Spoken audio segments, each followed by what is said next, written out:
Welcome everyone to another episode of Resurge the Spike ATL presented to you by FILA Sports Podcast. We're with Tommy today. Welcome, Tommy. This is the first time that you're here. We really hope this is not the last. So, down to some Atlanta United news that have been happening this week. Tommy, right off the bat, with the Orlando game this Friday, what are your first thoughts about the game overall itself? Well, I'm sad because I was out in Vegas and I bet $40 on the game and I lost. I thought we had it. I made it into the game. I was like, this is Right. I'm gonna It win really money. did. I'm gonna win $40. It was fun. I mean, it's a lot of fun to watch these games. These last three games have just been back and forth. But this last game, they forgot how to play defense. The wings were completely wide open, and it was just back and forth. For casual soccer fans, that's fun to watch. But especially when you have a lead, it's not fun to watch because they just keep getting chances. And this was the first game where we were outchanced by a lot. It definitely did notice. I noticed it also in the possession because at the end of the game, it ended like basically 50-50. And I mean, even, we haven't been playing great soccer, but we have been dominating possession, but we didn't even dominate that this past game against Orlando. Yeah, it was frustrating to watch. Usually, our wings have been we've been able to stop them from coming down easily, and it was just let them keep coming. I mean, if Can didn't stop some of the goals he did, we probably would have lost 6-2. That's how many they had. Much better scoring chances. They had more, and they had better opportunities. Our goals were just fantastic goals. Yeah, it really was more of like the individual, basically, moment. It wasn't really the Joseph goal was a team goal, but like it was also more of his part as well. He played a big part in that goal, like right from the beginning. But the way that like both goals basically ended up happening, I mean, it's a moment of brilliance out of both players, technically. Yeah, I mean, and that's pretty much been this entire season. It's been individual efforts. Moreno, scoring some crazy goals. Barco, off that set piece that he scored early in the season. Everything's been a lot of individual efforts where prior to this, it was, the team working together to get these goals. And it's, we're just having to have these miracle goals. Like our last win was, I think, against Montreal, where Moreno had that crazy header to win in extra time. So it's got to get better. But hopefully Brooks is okay. He limped off, and if Brooks is gone, who's going to cross the ball into the box? Yeah, and honestly, that connection, with Rob Valentino putting him up higher up the field, that's something that really worked well for Atlanta in the first half. You saw him and Ronald Hernandez really understanding each other really well down that right side. It wasn't really so much the same on the left side. That's why mostly in the first half you saw like every single attack that was coming through was going through the left side. They noticed that Mikey Ambrose was not at the top of his game, and they really did kill us on that side, and they evened it out honestly on the second half because they were just, like you said, going down through both sides, and there was just no stopping them. I mean, do we win this game if we have our United States guys back? Maybe. I think that when we have Franco, who seems to get hurt every game, or he's just really good at selling it every game. We got Franco and you got Robinson, you got Walks back there. We should be a very solid defensive team in the future. Adding Bello back there as well. We're only going to get better this week. They're all coming home after today. So I don't know what the rules are going to be about, do they need to quarantine? I highly doubt it since they're already in the U.S. But right. Wednesday, we should be close back to full power. I don't know if Barco's back yet. I know he's playing Call of Duty. He's always posting his Call of Duty stats, but he should be back too. So, I mean, it's getting better. Yeah, definitely.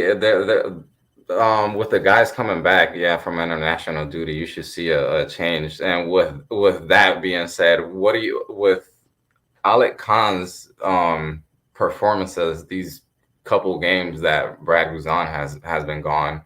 What do you think his role is going to be when he comes back, Brad Guzan? Is he going to immediately come back to that starting position? Do you see any type of change in the position? Because I mean, I know Alec Khan, I mean, has been tearing it up, but I mean, Guzan has always.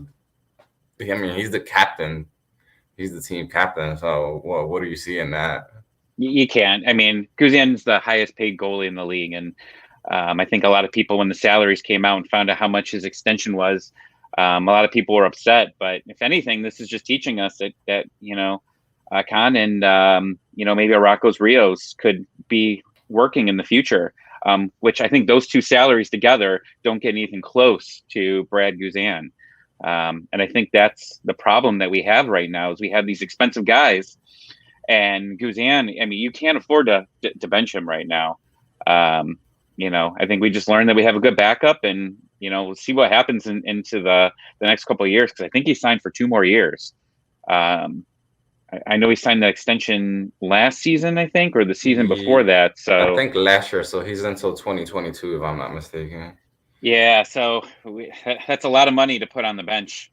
And we're already wasting a lot of money on the bench. Jurgen Damm is like our 3rd highest or 4th highest player, and he's not even getting in the game. That's something I wanted to get and to talk with you as well. And I want the people also that are watching to share and comment. And if they haven't subscribed as well, go subscribe to FILA Sports Podcast on YouTube, Facebook. What about these guys that, like you said, are getting paid like big money and are just sitting on the bench and not producing the way they should be? We got to figure something out to maximize your roster. And this league, and a salary cap league, that it's hard to understand how the money actually works with TAM and GAM and DP and young DP slots. You have a lot of guys that just haven't produced. I liked what Rossetto came in for instead of Sejdic playing. I liked what Rossetto did out there. I mean, he makes a lot of money too. Him and Dan make a lot of money. So you take those 2 guys and you can put it somewhere else. Help some of the midfield. Get an actual winger. We can't be paying them that much money to sit on the bench. He's not a super sub. He comes in and he does cause some issues, but he doesn't finish. He's great in FIFA. If you love playing FIFA, put him in at the end of the game. He'll fly past everybody. But in real life, it's not working out here. And the problem is we don't know how long he signed for. So we could have him next year too. Yeah, the issue has been that honestly the investment hasn't really been smart. I mean, from the front office and replacing, guys that, weren't getting paid enough.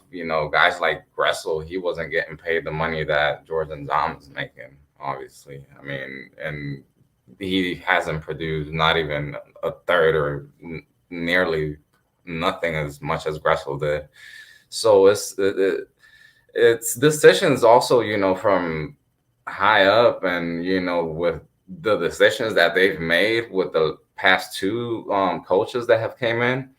Now you look at this new rumor coming in about Paulo Fonseca that's coming in as, he's already been rumored to be that he was at the training facilities of Friday, if I'm not mistaken.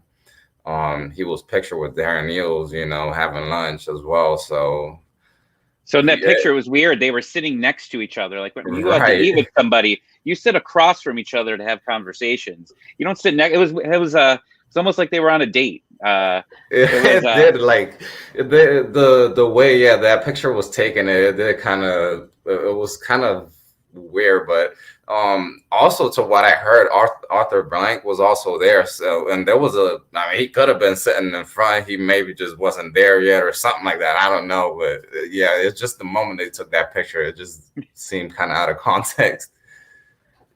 I mean, it's I don't know a lot, but I was on the way home, so I was looking up videos yesterday, and of his playing style. And luckily, because of him possibly going to Tottenham earlier in the what, a month ago, that was the Yeah. rumors. There was already articles out there about what he brings to a team, and it was exciting. But all these coaches have been exciting except Frank de Boer. I think nobody really got too excited about him as far as the offense goes coming in. But he likes to move guys forward, and that's what we need. I'm just hoping that people don't get on that. Well, it's not a South American coach or this type of coach. Just got to be a coach that gives them water and helps them move forward. Yeah. I've seen a lot of opinions, honestly, on Twitter when it comes down to the decision whether to, go to South America again, or, go for a coach, with a pedigree, a pedigree name, or go here to the MLS and look for a coach, for a Bruce Arenas, a Caleb Porter. In your opinion, what do you think is best for Atlanta United? Somebody that is gonna come from outside with new ideas, or somebody that's already here within the league and understand how things work and how the MLS is? Because you look at guys like Bruce Arenas. I mean, the guy has won with basically every team he's been with, and he knows the MLS better than anybody, honestly, when it comes down to coaching. So I would like to see, honest, or hear what you think would be the better option. You look at the teams that have been successful. They're getting coaches from in the country, and like you said, have been in MLS for a while, and they stick with the teams for a while too, so that culture continues through it. And I think you have these guys don't leave these teams. We're getting these coaches, and we're trying to get them, these young coaches, at least with Heinze, and move him up. This was only a 2-year plan, I assume.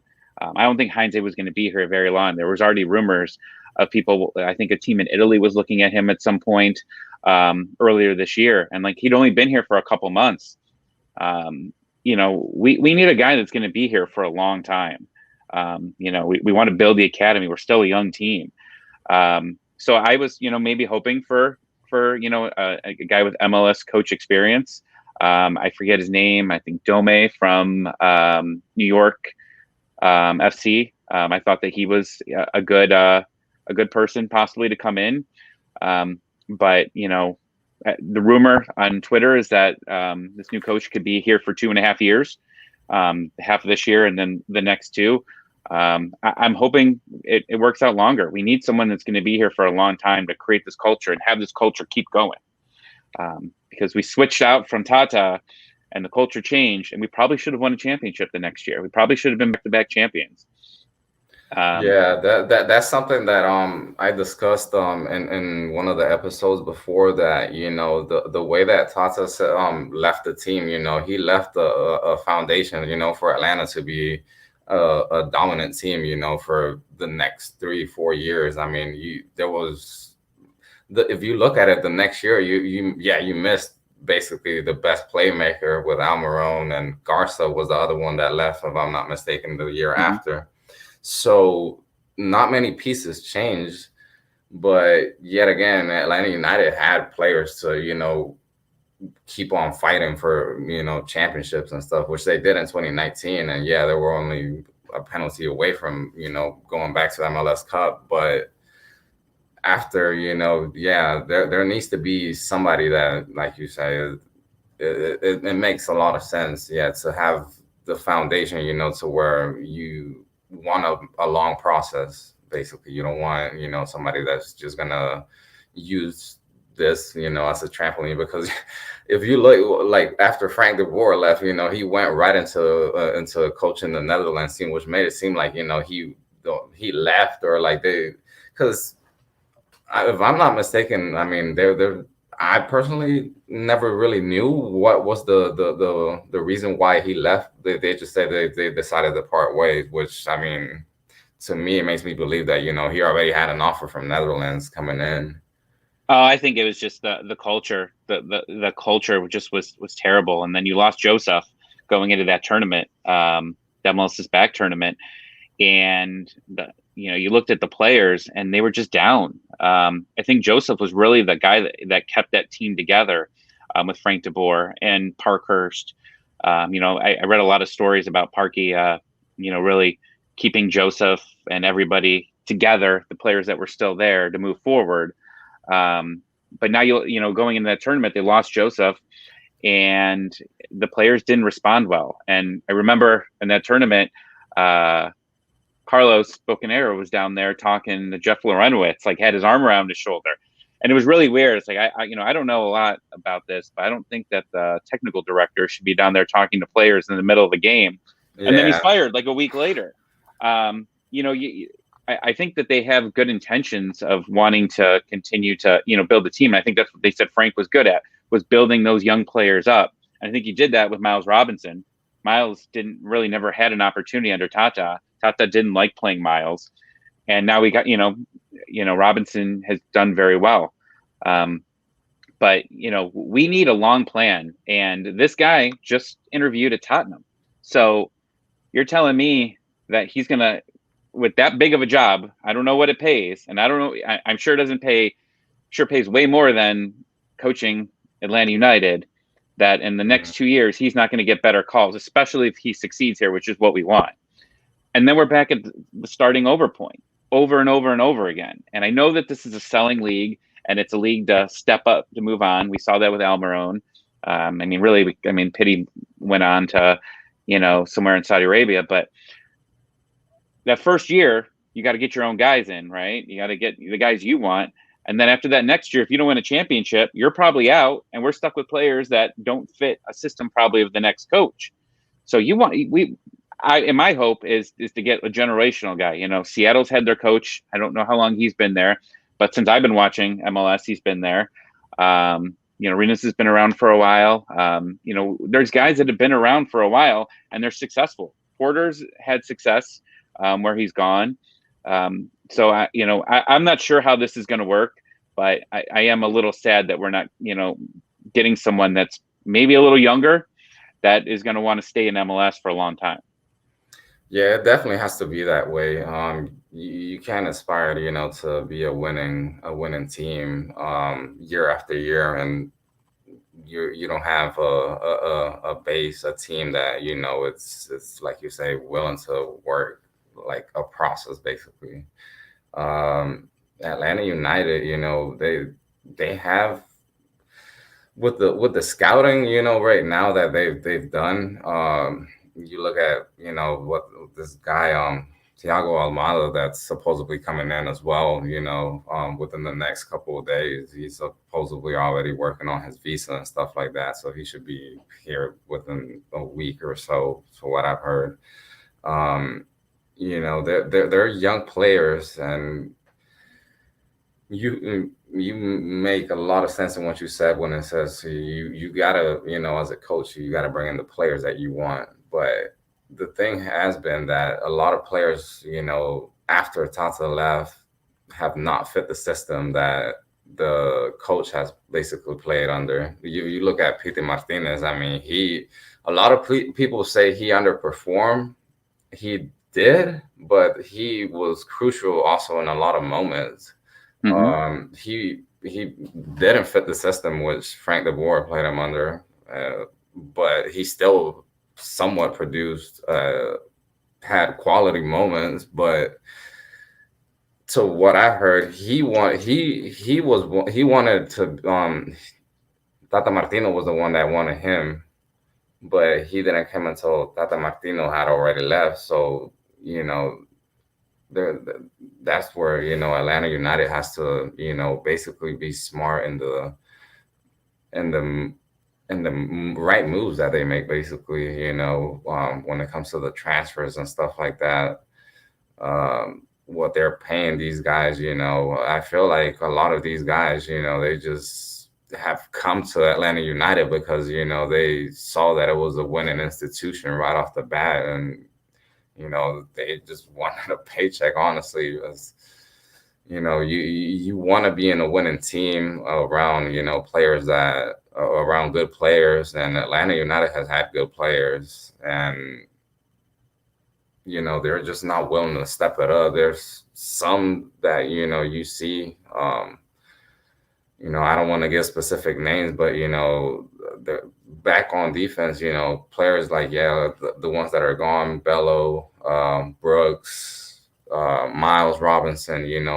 Whenever they're on the field, you see the intensity that they bring, but I don't know. There's players that they just don't. They just they're not the Atlanta United caliber type of player.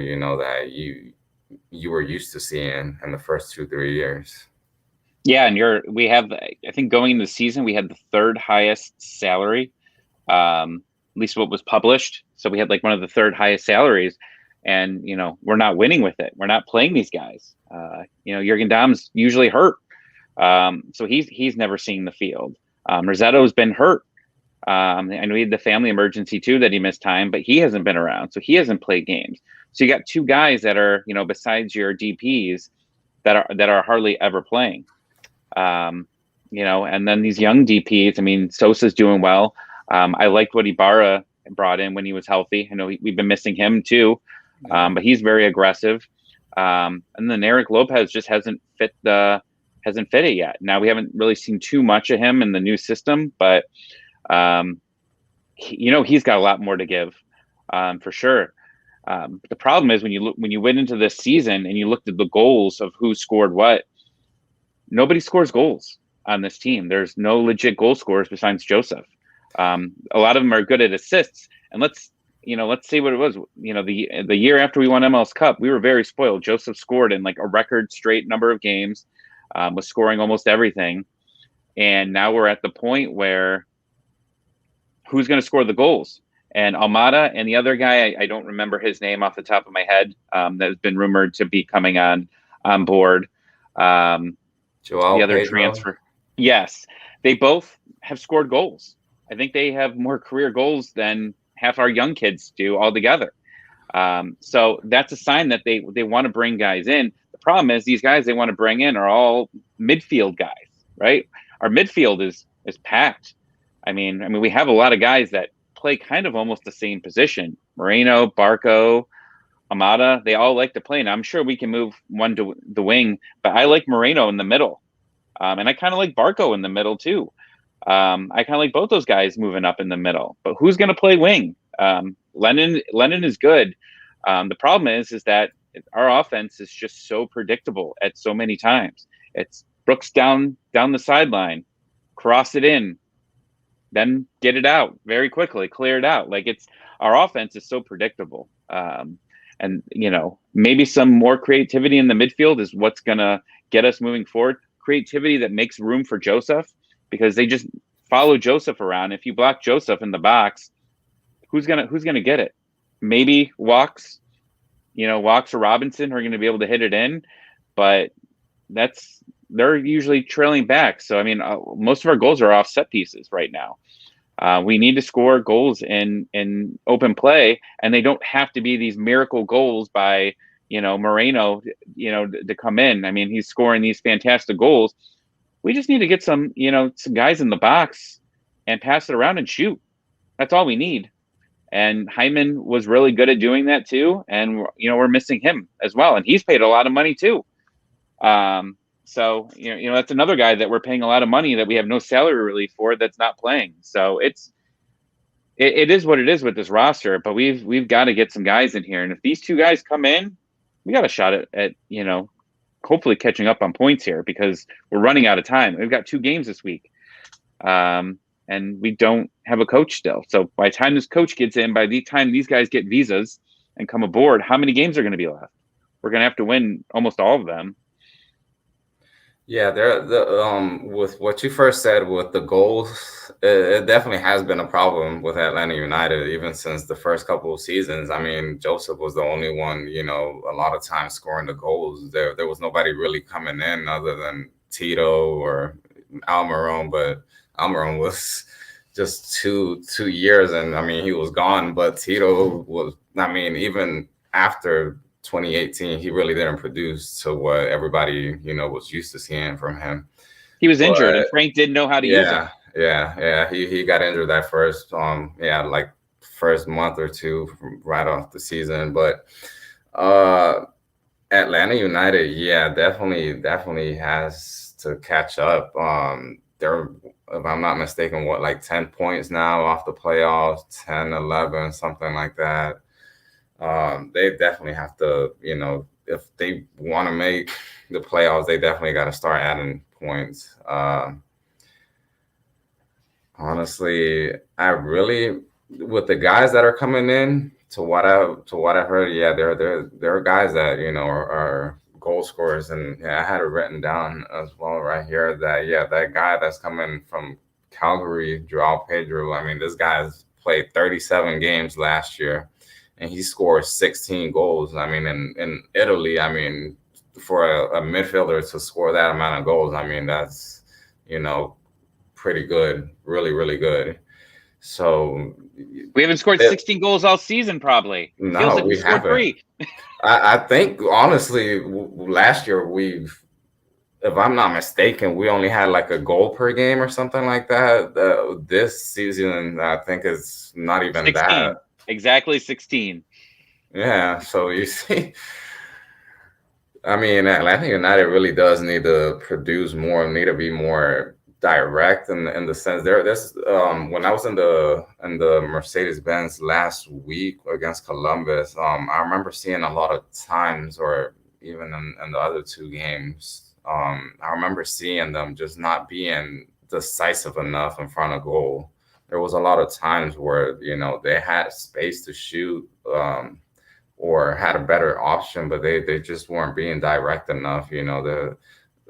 There seems to be missing, like, a part of like creativity. They're just being simple. They're playing too simple. And it's at times, playing simple, it can work for you, but when you do it at a fast pace, when you're, also being more fast, between lines, and that's not the way Atlanta United. They're, like you say, way too predictable in every play that they do with the crossing. You barely see any attack down the middle. There's something that has also caught my eye as well is with Sosa, that he really hasn't, going been forward as much as we had seen him in a couple other games. They've been using him back a little more of a as a this the defensive midfielder, which is not really his natural position. He's someone that works, better with the ball higher up the field, and that's didn't see the best game of out of him, honestly, this past Friday. No, he was amazing early on. I don't know if it's because Miles is missing that they want to get a little bit more defensive help back there, because they know that they've got Ambrose and Franco, who's still figuring things out. I think he's playing better. I think he has gotten better, but he really hasn't produced as much as I thought he would. I think he gets burned a lot. So I don't know if that's just a situation, but what you said is that they're playing simple is because they don't have a coach that's actually a coach. Like, Valentino's great. He's Ted Lasso. He's so happy. He's such a happy-going guy, and they're really playing for him. When you saw Moreno score that goal, he immediately called the entire team to go hug Rob, and that was cool. You like those moments, and you see, little comments have been made, and you see that as far as how they love this guy and how they're playing for him. That's great, but he's not a coach. He's never been a head coach anywhere. So, and they're short staffed over there as far as coaching goes. So I don't know what kind of support he has, and what his knowledge is, but they are just making it simpler, which is fine. But I don't think we're gonna be seeing any crazy tactics, like you said, at least until we get a new coach in.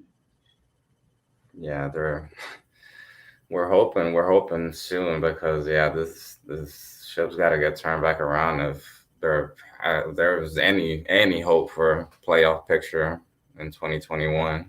And this month's hard. Like, we got Montreal this week, who's been playing better, in Canada. So I don't know if I'm assuming they're allowing fans. So that should probably be crazy. I don't know if that's their home opener technically yet.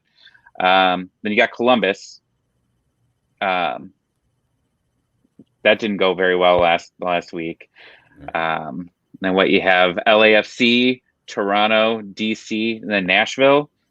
It's a rough month. It's really you got to at is. least get 3 wins out of these 6 games that we have this month. We at least need 3. We haven't gotten a win in forever.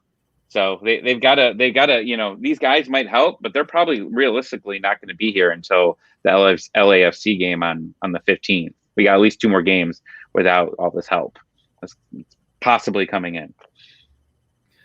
Yeah, we definitely need more help. Definitely.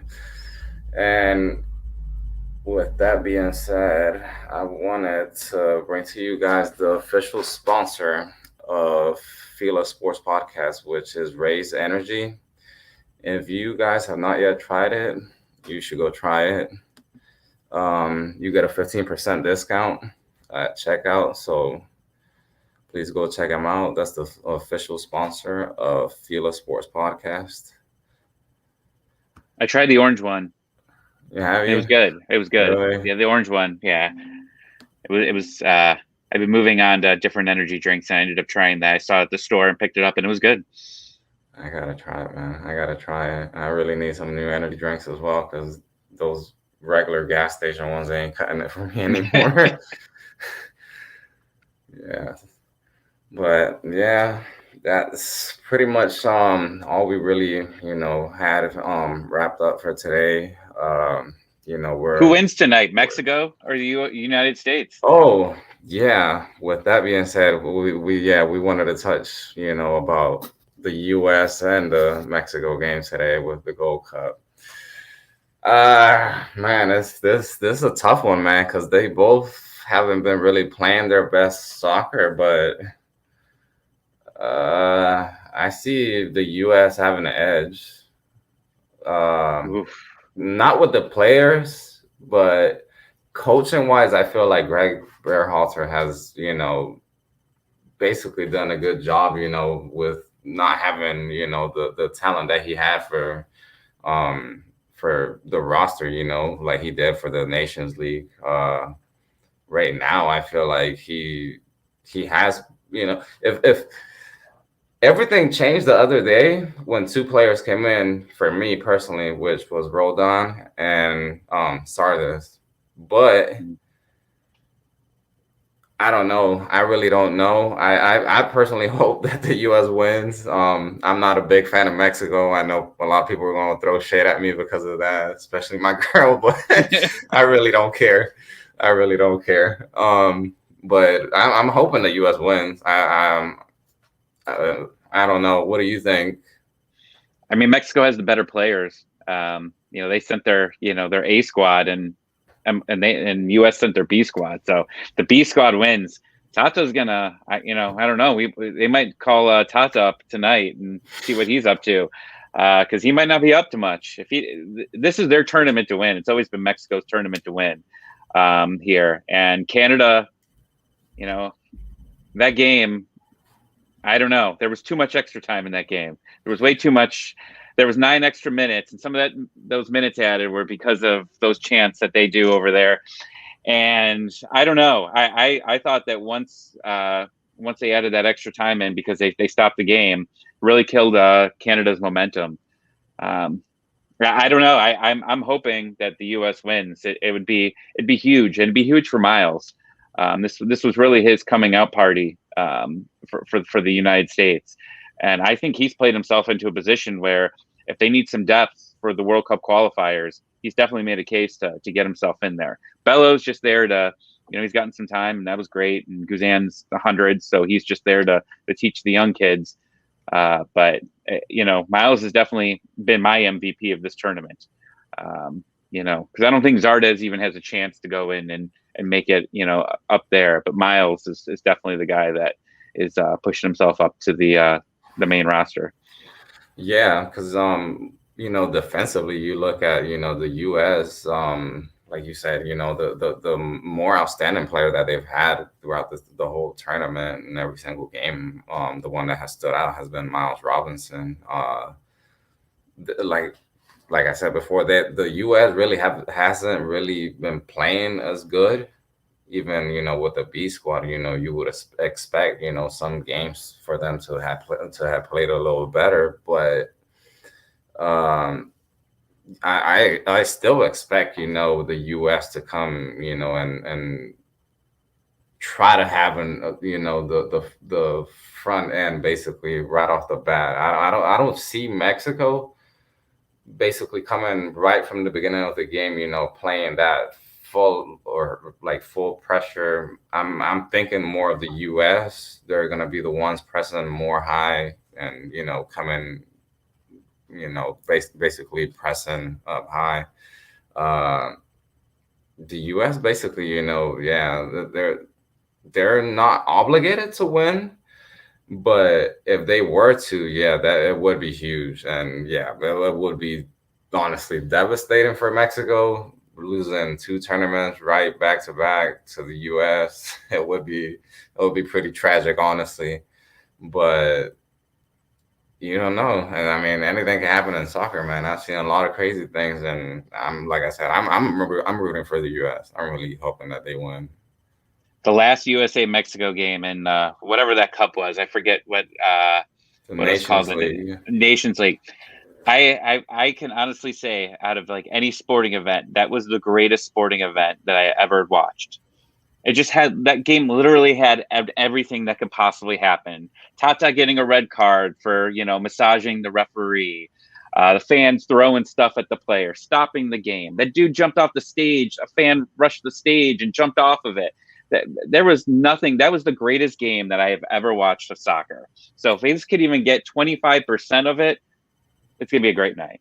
Yeah, it definitely was crazy. It definitely was. I remember watching that and like, yeah, it was with everything that happened inside the field, outside the field, everything was just, it was crazy. It really was. And now, I mean, this Tata Berhalter rivalry is becoming greater, and it's just going to keep going. And then they just announced that game's going to be in Cincinnati, up in my hood in Ohio, USA Mexico. I'm like, I got to get tickets to that. That's going to be a crazy game. Yeah, I know that obviously, with the Columbus having the new stadium or whatever, the one you said right now with the upcoming qualifiers are going to be in Ohio, in Cincinnati, right? There's one in Cincinnati and there is one in Columbus. I forget who they play. It might be Slovakia. I don't remember who they're playing. But yeah, they have two games in Ohio. Yeah, and I've seen the games up there. I haven't been there personally, but when I've seen them on TV, I know like the fans up there are crazy. The soccer fans are crazy. USA is pretty big up here in Ohio, so they should be some good games up here. But tonight's the night. We're gonna beat Mexico. Yeah, man, that's 2-1.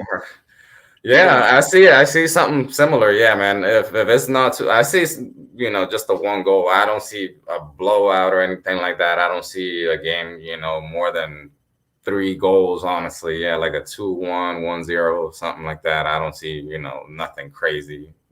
But No penalties. it would be fun. It would be fun though. But yeah. Yeah, I need sleep tonight, so just no penalties, and I'm good. All right, Tommy, man. Well, I'm gonna let you go. We already been here a little while, so thank you for coming over, man. Like I said, let's hope this is not the last time. Thank you for your time, and we hope to have you here another time. Sure, I'll come back. All right, man. Appreciate it, man. Have a good one. You too. All right.